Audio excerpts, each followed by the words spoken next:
मेरे लिए शहरों में आने के बाद ना एक सबसे बड़ी दिक्कत होती है रोड क्रॉस करना। एकदम से डरी ना कि मेरे मुंह के आगे क्या आ गया भगवान। मेरी और शिवानी के साथ पता कुछ दिनों से क्या फ़नी इंसिडेंट हो रहा है। सबसे पहले तो मेरी मम्मी ऑब्जेक्शन उठाएगी यार कि तू कैसे बनती है वीडियो में भी ऐसे ही आ जाती है। मैं देहरादून की कुछ बातें बताऊँ जो कि हर किसी को पता नहीं होंगी, लेकिन मैं सबको बताना चाहती हूँ।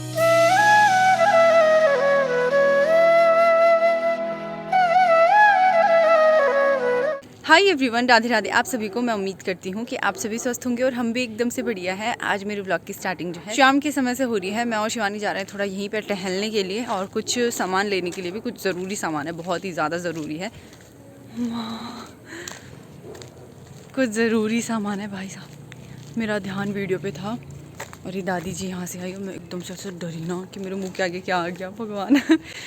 तो मैं और शिवानी जा रहे हैं थोड़ा मार्केट साइड। कुछ ज़रूरी सामान लेके आना है जो कि कितने दिनों से हम लोग सोच रहे हैं कि हमें लाना है, लेकिन हम भूल ही जाते हैं।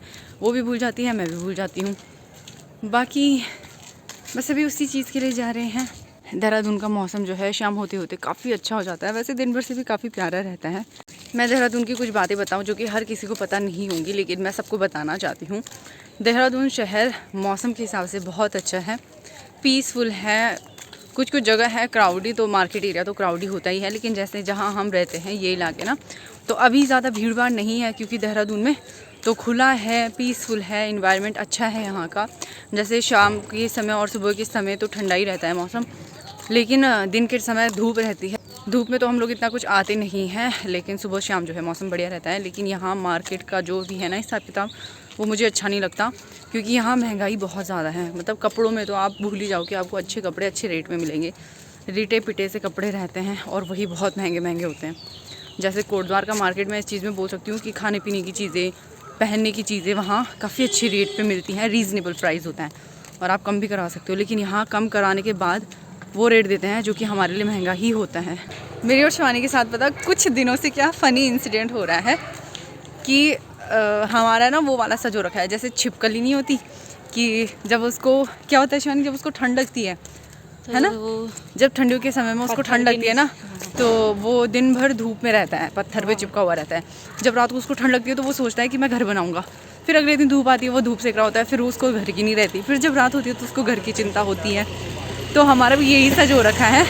जब हमें धूप लगती है ना, हमें तब छाते की याद आती है और हमारा रोज़ का काम है बाहर आना और रोज़ ही हमें छाते की ज़रूरत भी पड़ती है। लेकिन जब धूप लगती है हमें तभी याद आता है कि हमें छाता लेना है।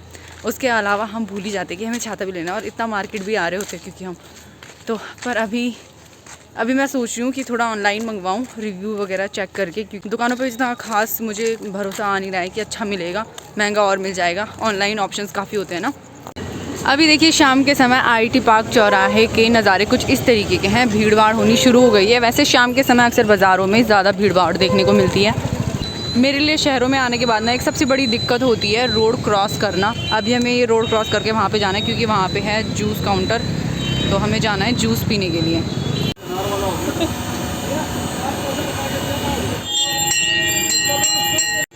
जूस पीने के बाद हम लेके आ गए हैं फ्रूट। अभी हम जा रहे हैं मेन चीज़ के लिए जो हमें लेनी थी। यार एक तो पता मैंने हेड वॉश नहीं किया हुआ है और उस वजह से मेरे बाल बिल्कुल ऑयली हो रखे हो। मैं इतनी चप्पू सी लग रही हूँ। तो मैं कहने क्या वाली थी कि मार्केट जिस काम से आए थे ना, जो मेन काम था हमारा, वो था ऑल आउट लाना, क्योंकि अब मच्छर होने भी शुरू हो चुके हैं। ऑल आउट की ज़रूरत पड़ रही थी, तो हम कब से सोच ही रहे थे लाने की, लेकिन भूल जा रहे थे। तो आज टाइम निकाल के मैं और शिवानी गए। अभी अंधेरा भी हो चुका है पर हमारा सारा काम भी हो चुका है मार्केट का। तो अभी हम जा रहे हैं घर। जब तक मौसम ठंडा था ना, तब तक हम लोग खूब घूमने के लिए जाते थे, लेकिन अब जब से तेज़ धूप होनी शुरू हुई है ना, तब से भाई बाहर कपड़े सुखाने के लिए भी डालने के लिए नहीं जाना हो पाता, क्योंकि इतनी गर्मी लगने लगती है। तो घूमना तो बहुत दूर की बात है। इन गर्मियों के समय पे ना शाम के समय पे ही घूमना बेस्ट रहता है, लेकिन वही है कि बाहर की ज़्यादातर खूबसूरती सुबह के समय पे ही ज़्यादा अच्छी लगती है।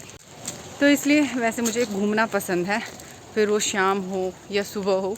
लेकिन हाँ ये है कि ज़्यादा धूप में मेरे से भी नहीं रहा जाता। पर जल्दी ही हम लोग घूमने का प्लान बनाने का सोच रहे हैं।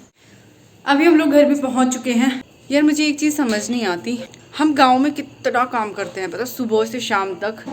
गांव के लोगों को पता होगा कि गांव में कितनी सारी चीज़ें हो जाती है। मतलब कुछ अगर जिम्मेदार है भी नहीं, जिम्मेदार मतलब इन द सेंस कि सीजनल काम नहीं है, जैसे गेहूँ वगैरह नहीं है, धान वगैरह नहीं है, क्वाद वगैरह नहीं है, लेकिन उसके अलावा भी जिनके गाय बच्ची होंगे ना, उन पे हज़ारों काम होते हैं, लेकिन उसके बाद भी शाम तक इंसान इतना थका नहीं होता कि कुछ करने की हिम्मत ना हो। कभी कभी थक भी जाता है जब बहुत सारा काम होता है। मैं अपनी बताऊँ, मैं जब गाँव में होती हूँ ना, तो सुबह के टाइम नाश्ता वगैरह तो मम्मी बनाती थी, कभी कभार मैं बना लेती थी। तो नाश्ता वगैरह के बाद का जो भी काम होता था, झाड़ू पोछा, बर्तन वगैरह, साफ़ सफाई, फिर थोड़ा बहुत दुकान का काम भी देखती थी मैं। उसके अलावा कुछ गाय बच्चों का काम देखती थी, पानी वगैरह का काम देखती थी, कपड़े वगैरह का काम देखती थी, दिन का खाना वगैरह बनाने का रहता था। उसके बाद जैसे दिन का खाना वगैरह खाया, दिन के बर्तन वगैरह कभी मैं धोती थी, कभी मम्मी धोती थी। फिर उसके बाद छन्नी में जाने का काम कभी मैं करती थी, कभी मम्मी करती थी। उसके बाद कुछ काम नहीं है तो मैं गोबर फेंकने चली जाती थी, पानी लेने चली जाती थी। कुछ ना कुछ काम पे मैं बिज़ी रहने की कोशिश करती थी कि बिज़ी रहूँ। और उसके बाद जब शाम को सारा काम निपटा के घर आओ तो थकान लगती थी, लेकिन 2 मिनट की रहती थी कि थोड़ा बैठे, और उसके बाद थकान गायब। लेकिन यहाँ पता 2 मिनट बस पास की दुकान में जाने में ही पैर इतने थक जाते हैं ना। कभी शहरों में मुझे बताना यार ऐसा क्यों होता है। हम गांव में इतनी उकाल उनार चढ़ के जाते हैं, इतना दूर का रास्ता तय करके कहीं खेत में जाते हैं, फिर घर आते हैं, उसमें इतनी थकान नहीं लगती जितना बाज़ार से हमें दूध दही का पैकेट लाने में या सब्ज़ी वगैरह लाने में, ये सारी ख़रीदारी में लग जाती है। पता नहीं क्यों इतनी थकान लग जाती है, मन करता है कि अब कुछ करे ही ना। रात के खाने में बनेगा आलू बैंगन की सब्ज़ी, और कल सुबह नाश्ते में हम लोग बनाएंगे कटहल की सब्ज़ी। मुझे कटहल की सब्ज़ी पर्सनली बहुत अच्छी लगती है, मेरी मम्मी बड़ा टेस्टी बनाती है। लेकिन यार ये छोटू के साथ प्रॉब्लम ये है कि ये खाता ही नहीं कटहल की सब्ज़ी, तो इसलिए हम लोग इतना नहीं बना पाते, कम ही बनाते और नाश्ते में ज़्यादातर बनाते, क्योंकि वो नाश्ता नहीं करता और हम दोनों नाश्ता करते। तो इसलिए जो सब्ज़ियाँ वो नहीं खाता वो हम सारी सुबह बनाते हैं, कि ताकि वो तो खाता नहीं है और हम खा लें उसको। बाकी चलिए इसी के साथ मैं आज का ब्लॉग एंड कर रही हूँ। मैं उम्मीद करती हूँ कि आपको मेरा ये मिनी ब्लॉग पसंद आया होगा। ब्लॉग पसंद आया है इसको लाइक कर दीजिए, नए हैं चैनल पे चैनल को सब्सक्राइब जरूर से कर दीजिएगा। मैं मिलती हूँ आपको अगले नए ब्लॉग में, तब तक के लिए bye bye, good night and take care, Radhe Radhe.